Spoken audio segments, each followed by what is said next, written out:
उन्होंने एक शब्द कहा कि माउंट एवरेस्ट की चोटी फतेह की जाती है, माउंट एवरेस्ट पे घर नहीं बनाया जाता, घर नहीं बसाया जाता। और प्रधानमंत्री पद से उसी समय उन्होंने का बहुत स्नेह हमको प्राप्त हुआ। अपने आप को सौभाग्यशाली समझता हूँ। और कोटा में जब जेल में थे तो कानपुर जेल आए थे मिलने, उस समय प्रदेश प्रशासन ने मिलने नहीं दिया। इस कार्यक्रम में दूर दूर से आए हुए चंद्रशेखर जी के सभी चाहने वालों को आभार, अभिनंदन और सभी का स्वागत है। बड़े विस्तार से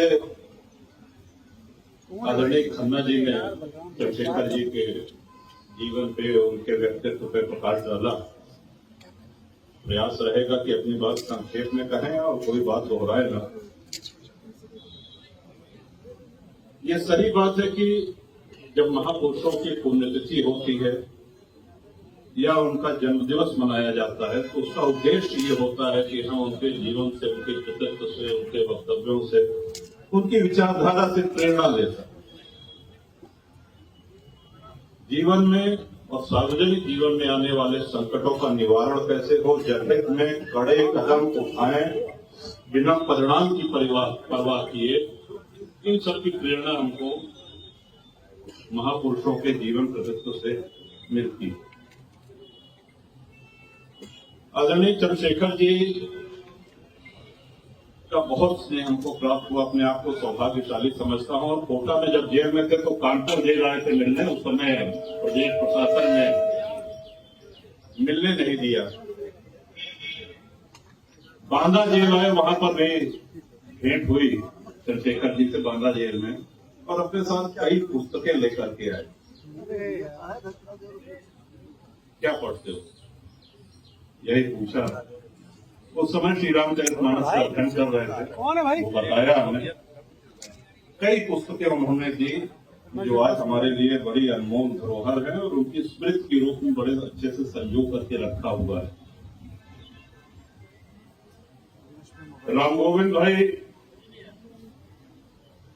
से कोई खून का रिश्ता नहीं है, लेकिन पुत्र से भी अधिक अगर उनका स्नेह रहा तो श्री राम गोविंद जी के लिए रहा। और इन्होंने भी उसी भाव से हमेशा चंद्रशेखर जी को देखा, उनका साथ दिया, उनके साथ रहे। और जब वरिष्ठ नेता मिलते हैं तो इसी तरह के राम गोविंद जी ने सुरेश जी को आमंत्रित किया समाजवादी पार्टी में। तो सबसे सराहनीय और अनुकरणीय आदरणीय सुरेश भाई का ये है कि 9 टर्म एक ही विधानसभा से जीते। आज के जातिवाद के युग में आप कल्पना करिए कि इनकी बिरादरी के कितने लोग वहां पे होंगे, लेकिन अपनी जनसेवा और अपने उपस्थिति के बल पे लगातार 9 बार, और पिछले 32 वर्षों से हमको इनका मार्गदर्शन विधानसभा में मिल रहा है और आशा करता हूं आगे भी इसी तरह से मिलता रहेगा। चंद्रशेखर जी की सबसे बड़ी विशिष्टता ये थी, कई विशिष्टताएं थी, लेकिन जो हमको सबसे अधिक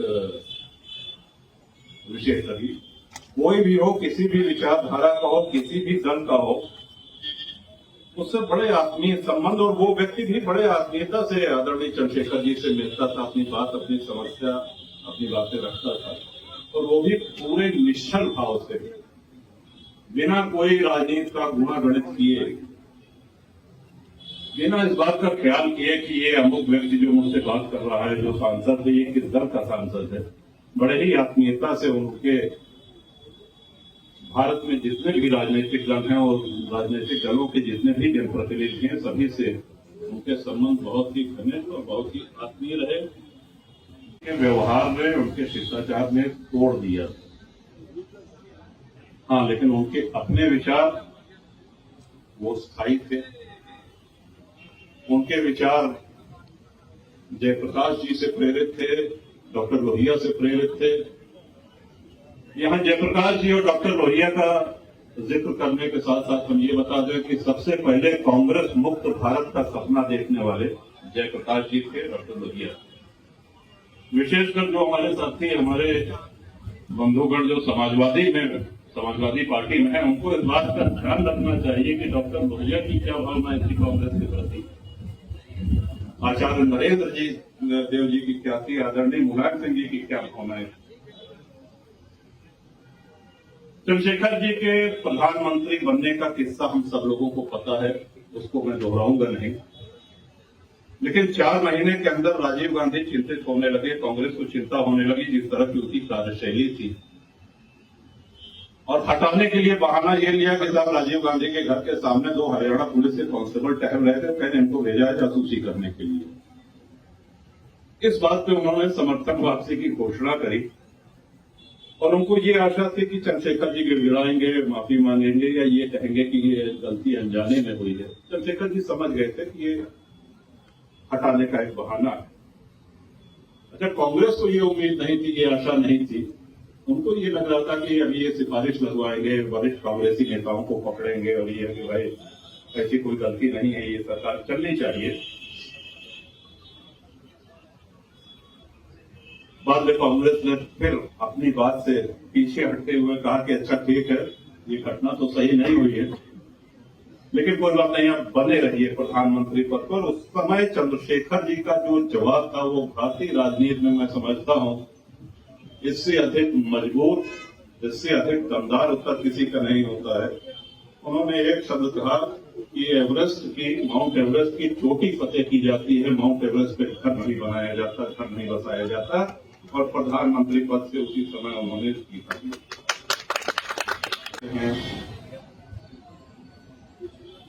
जितने लोग यहाँ आए हैं सबकी अपनी अपनी स्मृतियां हैं चंद्रशेखर जी के साथ।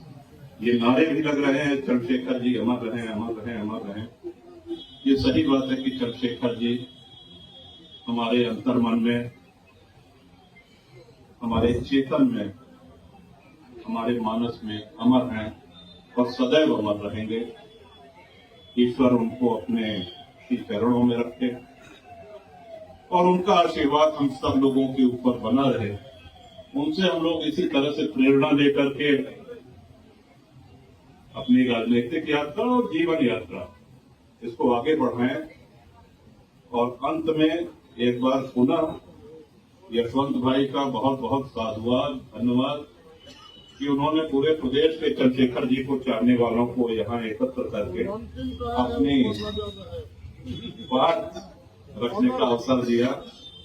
और अभी सभी अपने मीडिया के साथी और विशेषकर मैं राम गोविंद भाई से और अरविंद सिंह गोप जी हैं, समाजवाद की क्या धारणा थी कांग्रेस के प्रति और कांग्रेस की क्या भावनाएं थी समाजवादियों के प्रति, इसको अवश्य याद रखिएगा। इन्हीं शब्दों के साथ बहुत बहुत धन्यवाद।